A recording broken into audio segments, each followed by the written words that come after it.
महाराष्ट्राच्या राजकारणामध्ये सध्या जे काही सुरू आहे ते संसदीय लोकशाहीसाठी खूप घातक आहे. असं का बोलतोय मी? तर सध्या महाराष्ट्राच्या राजकारणामध्ये विरोधी पक्षांच्या अनेक आमदारांना साम दाम दंडभेद अशा नीतीचा वापर करून भाजप या सत्ताधारी पक्षाकडे येण्यासाठी भाग पाडलं जात आहे.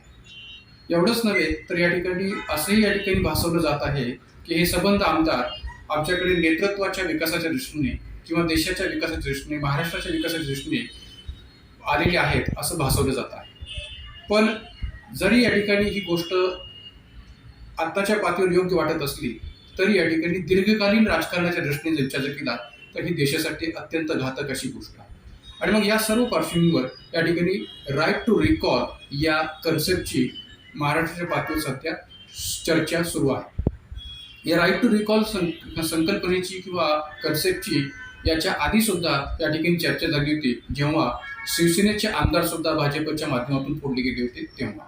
आणि रिपीट अगेन पुन्हा राष्ट्रवादी काँग्रेसच्या अजित पवार गटाने या ठिकाणी भाजपला साथ देण्याचं ठरवलं तेव्हा सुद्धा या राईट टू रिकॉल संकल्पनेची किंवा कन्सेप्टची चर्चा सुरू आहे किंवा सुरू झालेली आहे असं म्हणायला काय हरकत नाही. तर ही राईट टू रिकॉलची संकल्पना नेमकी काय आहे आणि राईट टू रिकॉल म्हणजे नेमकं काय, या सर्व अनुषंगाने या ठिकाणी जी काही चर्चा आहे ती आजच्या व्हिडिओमध्ये आपण करणार आहोत. मी प्राध्यापक Vijay Kumar Shinde, Indian polity by Vicky Shinde या यूट्यूब चॅनलमध्ये आपलं स्वागत करतोय.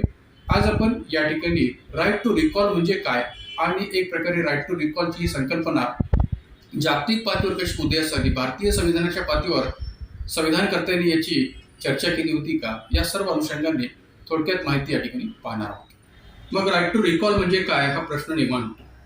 राईट टू रिकॉल म्हणजे काय तर एखाद्या मतदारसंघातील निवडून दिलेल्या प्रतिनिधीला परत बोलवण्याचा जनतेचा घटनात्मक अधिकार होय. आता मी याला घटनात्मक अधिकार असं इथं संबोधतोय. जसं आपल्याकडे नोटा हा अधिकार जो काय आहे तो मूलभूत हक्क या रूपाने मान्य केला गेलेला आहे असं म्हणायला काही हरकत नाही. प्रत्येक नागरिकाचा नोटा हा आता हक्क बनलेला आहे, राजकीय हक्क बनलेला आहे. जर आपण पाहिलं तर या ठिकाणी 27 सप्टेंबर 2013 सर्वोच्च न्यायालयाने जो निर्णय दिला नोटा बाबतीतचा, की ज्या नोटाचा संदर्भ आपल्याला या ठिकाणी नन ऑफ द अबाव किंवा जनतेचा मतदानाच्या पातळीवर असणारा नकाराधिकार असं आपण त्याला संबोधू शकतो, तर त्याला दुसऱ्या भाषेत सुद्धा राईट टू रिजेक्ट असं संबोधलं जातं. ज्या पद्धतीने राईट टू रिजेक्ट किंवा नोटा याचा संदर्भ आपल्याला पाहायला मिळतो, तसंच या ठिकाणी राईट टू रिजेक्टच्या पुढची अवस्था म्हणजे राईट टू रिकॉल असं आपण म्हणू शकतो. ज्या लोकप्रतिनिधीला आपण निवडून दिलेला आहे त्या लोकप्रतिनिधीला परत बोलवण्याचा जनतेचा घटनात्मक अधिकार या अर्थाने या राईट टू रिकॉलचा आपण विचार करू शकतो. तर अशी वेळ या ठिकाणी आज का येते तर आपलं असं चित्र दिसून येत आहे. महाराष्ट्र असो किंवा भारतातल्या कोणत्याही घटक राज्याच्या पातळीचा आपण विचार केला तर आपलं चित्र असं दिसून येत आहे की अनेक जे काही जनतेने निवडून दिलेले आमदार असतील किंवा खासदार असतील किंवा एक प्रकारे या ठिकाणी इतर वेगवेगळे जे काही राजकीय पक्षांमधले प्रतिनिधी असतील की जे या ठिकाणी भारतीय जनतेने निवडून दिल्यानंतर, महाराष्ट्रातल्या जनतेने निवडून दिल्यानंतर ज्या पक्षाच्या बेसिसवर त्यांना निवडून दिलेलं आहे, ज्या पक्षाच्या आधारावर त्यांना निवडून दिलेलं आहे त्या पक्षात न राहता स्वतःची वेगळी भूमिका घेऊन ते दुसऱ्या पक्षात किंवा दुसऱ्या सत्तेमध्ये सहभागी होऊ लागलेले आहेत किंवा एक प्रकारे समाविष्ट होत चाललेले आहेत. आणि मग त्यामुळे या राईट टू रिकॉलची आवश्यकता आहे की काय असा प्रश्न उपस्थित होत चाललेला आहे. आणि म्हणून एक प्रकारे ही जी काही राईट टू रिकॉलची संकल्पना आहे ती आता अधिक चर्चेत येऊ लागलेला आहे हे आपण म्हणायला काही हरकत नाही.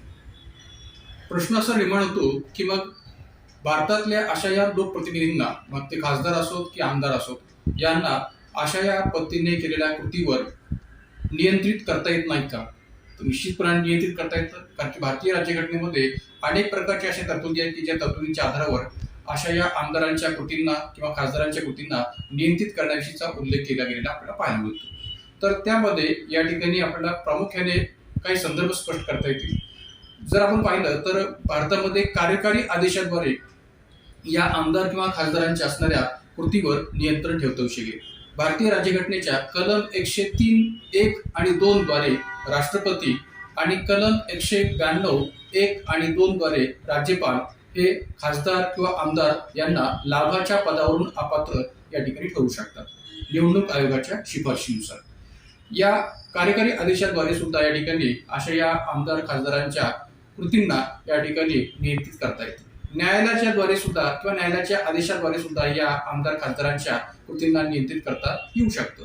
किंबहुना संसदीय पातळीवर जर विचार केला तर जो काही पक्षांतर बंदी कायदा आहे त्या पक्षांतर बंदी कायद्याच्या आधारावर आणि भारतीय राज्यघटनेतल्या 10व्या परिशिष्टाच्या आधारावर ज्या काही तरतुदी आहेत त्या तरतुदीच्या दृष्टिकोनातून आमदार खासदारांच्या अशा प्रकारच्या या कृतीला या ठिकाणी नियंत्रित करता येऊ शकतं. किंबहुना त्यांना अपात्र किंवा त्यांचं प्रतिनिधित्व रद्द करता येऊ शकतं. पण भारतीय राज्यघटनेमध्ये कार्यकारी आदेशाद्वारे ठरवणारं नियंत्रण, न्यायालयीन आदेशाद्वारे ठरवणारं नियंत्रण किंवा संसदीय चौकशी आधारे एखाद्या प्रतिनिधीला अपात्र म्हणून घोषित करणे किंवा त्याचं प्रतिनिधित्व रद्द करणे अशा जरी तरतुदी असल्या तरी राईट टू रिकॉलची जी तरतूद आहे ती या सर्वापेक्षा वेगळी आहे. का वेगळी आहे? का तर या ठिकाणी मतदारसंघाचं जे काही नियंत्रण आहे ते पाहायला मिळतं. मतदारसंघाचा पुढाकार जो काय तो पाहायला मिळतो. एवढंच नव्हे तर मतदारांची जी काही मागणी आहे की संबंधित प्रतिनिधीला परत बोलावलं पाहिजे, का तर तो प्रतिनिधी आम्ही निवडून दिल्याप्रमाणे जी भूमिका वटवायला पाहिजे ती वटवत नाहीये. आणि म्हणून मतदारांची जी काही मागणी आहे त्या मागणीला या राईट टू रिकॉलच्या संकल्पनेमध्ये अधिकाधिक प्राधान्य मिळतं. किंबहुना या रिकॉल पद्धतीमध्ये अधिकाधिक नियंत्रण जे आहे ते जनतेचं असतं किंवा जनतेचंच नियंत्रण हे अधिकाधिक अभिप्रेत असतं हेही म्हणायला काही हरकत नाही. मित्रांनो, राईट टू रिकॉलच्या या कन्सेप्टमध्ये जनतेच्या नियंत्रणाला अधिकाधिक महत्त्व आहे आणि भारतासारख्या देशामध्ये या जनतेचं नियंत्रण आपल्याच निवडून दिलेल्या लोकप्रतिनिधींवर अशा पद्धतीने राहू शकेल का, हा एक मोठा चर्चेचा विषय आहे. आणि याकरता आपल्याला राईट टू रिकॉलच्या उगमाचा विचार सुद्धा करणं गरजेचं आहे. राईट टू रिकॉलचा जागतिक पातळीवर उगम जर आपण पाहिला तर तो स्वित्झर्लंड देशामध्ये झालेला आहे. कारण की जागतिक पातळीवर स्वित्झर्लंडच्या राज्यघटनेत रिकॉल पद्धतीचा प्रथम स्वीकार केल्याचा इतिहास दिसून येतो. एवढंच नव्हे तर अमेरिकेमध्ये सुद्धा या रिकॉल पद्धतीचा विचार केलेला आहे असं म्हणायला काही हरकत नाही. का? कारण की अमेरिकेची नवीन घटना जेव्हा तयार होत होती तेव्हा 1903च्या लॉस एंजेल्स संहितेत या राईट टू रिकॉलचा उल्लेख केला गेलेला आहे. एवढंच नव्हे तर 1932 साली जी काही रुझवेल्ट यांच्या अध्यक्षतेखाली अध्यक्षीय पदाची निवडणूक लढवली जात होती तर त्या अध्यक्षीय निवडणुकीमध्ये सुद्धा रिकॉल पद्धत अंमलात यावी हा त्या निवडणुकीतला प्रचाराचा मुख्य मुद्दा बनला होता. तर त्यामुळे या ठिकाणी ही जी काही रिकॉलची पद्धत आहे याचा जर जागतिक पातळीवर जर विचार केला तर तो स्वित्झर्लंडच्या बेसिसवर आणि अमेरिकेच्या बेसिसवर पार्श्वभूमीच्या दृष्टीने विचार जो काय तो करता येऊ शकतो, इतिहास जो काय तो स्पष्ट करता येऊ शकतो. आजही आपण जर पाहिलं तर स्वित्झर्लंड हा जो काही देश आहे की जो प्रत्यक्ष लोकशाहीचा स्वीकार केलेला देश म्हणून आपण ओळखतो. आणि या स्वित्झर्लंडमध्ये प्रत्यक्ष लोकशाहीच्या पातळीवर सार्वमताला, जनमताला अधिकाधिक महत्व आहे, प्रत्यावाहनाला अधिकाधिक महत्व आहे. आणि प्रत्यावाहन म्हटलं की या ठिकाणी राईट टू रिकॉल याचा विचार निश्चितच होतो. आणि म्हणून स्वित्झर्लंडमध्ये या राईट टू रिकॉलचा अधिकाधिक प्रभाव आज देखील आहे असं म्हणायला काही हरकत नाहीये.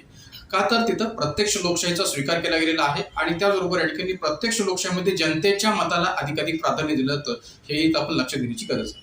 पण जेव्हा आपण भारताच्या पातळीवर या राईट टू रिकॉलचा विचार करतो तेव्हा या ठिकाणी आपल्याला असं सांगता येऊ शकेल की भारतीय संविधान तयार होत असताना संविधानकर्त्यांनी सुद्धा या राईट टू रिकॉलचा विचार केलेला होता. असं नाही की या ठिकाणी तो विचार केलेला नव्हता, केला होता. पण भारतीय राज्यघटना तयार करताना संविधानकर्त्यांनी या गोष्टीचा विचार जरी केलेला असला तरी तत्कालीन कालखंडाचा विचार करता, तत्कालीन भारताच्या परिस्थितीचा विचार करता, तत्कालीन भारतातल्या सामाजिक, आर्थिक, राजकीय परिस्थितीचा विचार करता भारतातला जो काही सर्वसाधारण मतदार आहे तो सर्वसाधारण मतदार या पद्धतीच्या दृष्टिकोनातून उपयुक्त ठरणार नाही असं जे काही मत आहे ते संविधानकर्त्यांनी व्यक्त केलं होतं. म्हणजे भारतातला तत्कालीन मतदार कसा होता तर सुशिक्षित नव्हता, निरक्षर होता. आणि मग अशा या निरक्षर आणि सुशिक्षित नसलेल्या मतदाराला ही पद्धती अवलंबण्यास सांगितलं गेलं असतं तर ते या ठिकाणी तितकंसं योग्य ठरलं नसतं. कारण की ही पद्धती मुळात जनतेला सहज पद्धतीने लक्षात आलीच असती अशातला भाग नाहीये. आणि म्हणून तत्कालीन कालखंडात संविधानकर्त्यांनी देशातील सर्वसाधारण मतदारांचा विचार करता ही पद्धत उपयुक्त ठरणार नाही असा निर्णय तेव्हा घेतला होता. ही आपल्याला या भारतीय संविधानकर्त्यांच्या पातळीवरच्या असणाऱ्या एकंदरीत राईट टू रिकॉलच्या भूमिकेचा उल्लेख करता येऊ शकेल. मग प्रश्न असा म्हणतो की भारतात राईट टू रिकॉल या पद्धतीची आवश्यकता आहे का? मित्रांनो, एक लक्षात घ्या की भारतातले जे काही निवडून दिले जाणारे सर्वच प्रतिनिधी जे आहेत ते भ्रष्टाचाराने बरबटलेले किंवा एक प्रकारे घोटाळेबाज आहेत अशातला भाग नाही. मात्र बहुतांश प्रतिनिधी हे तसे आहेत हेही या ठिकाणी खरं आहे. म्हणजे भारतातले जे काही या ठिकाणी आपण प्रतिनिधी संसदेमध्ये निवडून देतो, अदरवाईज या ठिकाणी विधिमंडळामध्ये निवडून देतो, त्यातले बरेचसे प्रतिनिधी हे अकार्यक्षम, भ्रष्टाचाराने बरबटलेले किंवा घोटाळेबाज किंवा अशा पद्धतीने पक्षांतराच्या माध्यमातून एक प्रकारे आपला स्वार्थ साधणारे आहेत असंही म्हणायला काही हरकत नाही. आणि म्हणून अशा वेळी राईट टू रिकॉलची मागणी ही योग्य आहे का हा प्रश्न निर्माण होतो किंवा त्याची आवश्यकता आहे का हाही प्रश्न या ठिकाणी निर्माण होतो.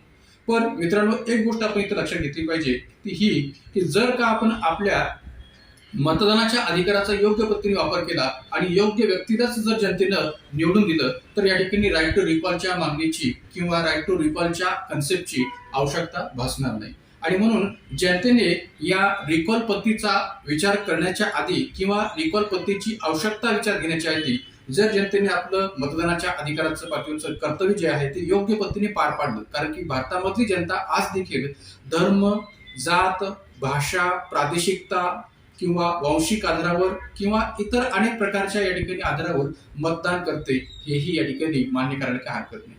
आज भारतीय राजकारणामध्ये धर्मांधतेचा जास्तीत जास्त प्रभाव वाढलेला आहे, हेही आपल्याला लक्षात येईल. तर यामुळे आज आपल्याकडे लोकप्रतिनिधींची निवड होत असताना आज देखील या ठिकाणी धर्माचा प्रभाव, जातीचा प्रभाव किंवा पैशांचा प्रभाव, राहणीमानाचा प्रभाव अशा अनेक प्रकारच्या गोष्टींचा प्रभाव प्रतिनिधी लोकांवर किंवा जनतेवर असलेला आपल्याला पाहायला मिळतो.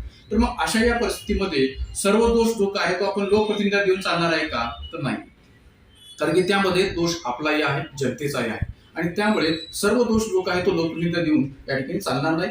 याकरता मतदारांच्या पातळीची या ठिकाणी जनजागृती होण्याची आवश्यकता आहे, कारण की जर मतदारांच्या पातळीची जनजागृती झाली तर मतदार जे काय आहे ते एखाद्या प्रतिनिधीची निवड करत असताना एका वेगळ्या दृष्टिकोनातून त्याची निवड करतील. केवळ जात, धर्म, भाषा किंवा प्रादेशिकता किंवा पैसा या आधारावर निवड न करता खऱ्या अर्थाने तो प्रतिनिधी आपला योग्य आहे का त्या अर्थाने ती निवड करतील. आणि मग पुन्हा या राईट टू रिकॉलची आवश्यकता भासेलच अशाचा भाग नाहीये. आणि म्हणून निवडून दिल्यानंतर तो प्रतिनिधी आपली जी काही भूमिका आहे तो योग्य पार पडत नसेल तर मग आपण या ठिकाणी या राईट टू रिकॉलचा विचार करायला काही हरकत नाही. पण मुळातच अशी जी काही अयोग्य भूमिका पार पाडणारा लोकप्रतिनिधी आहे याला जर आपण निवडूनच दिलं नाही तर या राईट टू रिकॉलच्या आवश्यकतेची गरजच पडणार नाही किंवा आवश्यकता भासणारच नाही. आणि म्हणून या ठिकाणी प्रत्येक मतदाराने आपल्या मतदानाच्या अधिकाराचा योग्य पद्धतीने वापर करणं हे आवश्यक आहे, हेही तेवढंच खरं आपल्याला सांगता शकेल.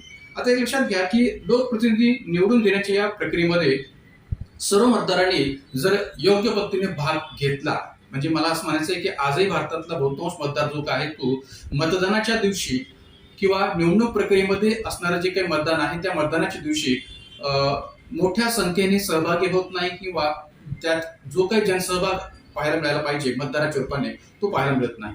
आणि बरेचसे मतदार जे काय आहेत तर सुट्टीचा दिवस म्हणून त्या मतदानाच्या दिवसाकडे पाहतात. जर लोकप्रतिनिधींना निवडून देण्याच्या या प्रक्रियेमध्ये सर्व मतदारांनी मोठ्या संख्येने जर सहभाग नोंदवला, भाग घेतला तर या ठिकाणी जनतेचा धाक सुद्धा लोकप्रतिनिधीवर मोठा राहू शकतो असंही आपल्याला म्हणता येऊ शकेल. पण त्याचबरोबर या ठिकाणी या मोठ्या प्रमाणात होणाऱ्या जनतेच्या सहभागामुळे किंवा मतदानाच्या प्रक्रियेमध्ये सहभाग होण्यामुळे लोकशाही सक्षम व्हायला सुद्धा या ठिकाणी जागा राहू शकते किंवा लोकशाही सक्षम व्हायला वेळ लागणार नाही. आणि म्हणून राईट टू रिकॉलची मागणी जरी आज घडीला ठीक वाटत असली तरी त्या राईट टू रिकॉलच्या संकल्पनेच्या माध्यमातून किंवा राईट टू रिकॉलच्या या कन्सेप्टच्या माध्यमातून या लोकप्रतिनिधींवर पूर्णपणाने अंकुश ठेवता येईल असंही तर म्हणता येऊ शकणार नाही. हा, निश्चितपणाने असं आपण म्हणू शकतो की राईट टू रिकॉलची संकल्पना आजच्या परिस्थितीमध्ये एक या ठिकाणी आवश्यक वाटणारी संकल्पना असं जरी वाटत असलं तरी याचा स्वीकार करत असताना जर आपण या ठिकाणी तो स्थानिक स्तरावरून जर सुरुवात केला तर या ठिकाणी ते अधिक योग्य राहील. म्हणजे कशा अर्थाने तर स्थानिक स्तरावर याबाबतचा प्रयोग आपण केला पाहिजे की स्थानिक लोकप्रतिनिधी आपण जे स्थानिक स्वराज्य संस्थांमध्ये निवडून देतो तर त्या स्थानिक स्वराज्य संस्थांच्या निवडून देणाऱ्या प्रतिनिधीवर याच्याबाबतचा प्रयोग प्रथम केला पाहिजे. आणि जर का तो प्रयोग तिथे यशस्वी ठरला तरच मग आपण या ठिकाणी या आमदार किंवा खासदारांच्या प्रतिनिधींच्या स्तरावर याबाबतचा प्रयोग जो काय तो विचार घ्यायला काही हरकत नाही. आणि म्हणून राईट टू रिकॉलची ही संकल्पना आजच्या घडीला ही कितपत आवश्यक आहे हा अजूनही या ठिकाणी विचार करण्यासारखा प्रश्न आहे, हे इथं आपल्याला स्पष्ट करता येऊ शकेल. तर मित्रांनो, या ठिकाणी या राईट टू रिकॉलच्या संकल्पनेच्या माध्यमातून सध्याच्या राजकारणाशी असणारा जो संदर्भ आहे तो आपण जोडलेला आहे. आणि खरंच या राईट टू रिकॉलच्या संकल्पनेच्या पातळीवर सध्याचं राजकारण जे आहे ते कसं चाललेलं आहे याचा पूर्ण अर्थाने जो काही आढावा आहे तो घेतलेला आहे. तर अशाच प्रकारच्या अनेक संकल्पनांच्या विषयातून चर्चा करण्यासाठी आपल्या YouTube चॅनलला अधिकाधिक पद्धतीने शेअर करा, लाईक करा आणि एक प्रकारे सबस्क्राईब करा. इथं आपण या संकल्पनेसह थांबूयात. धन्यवाद.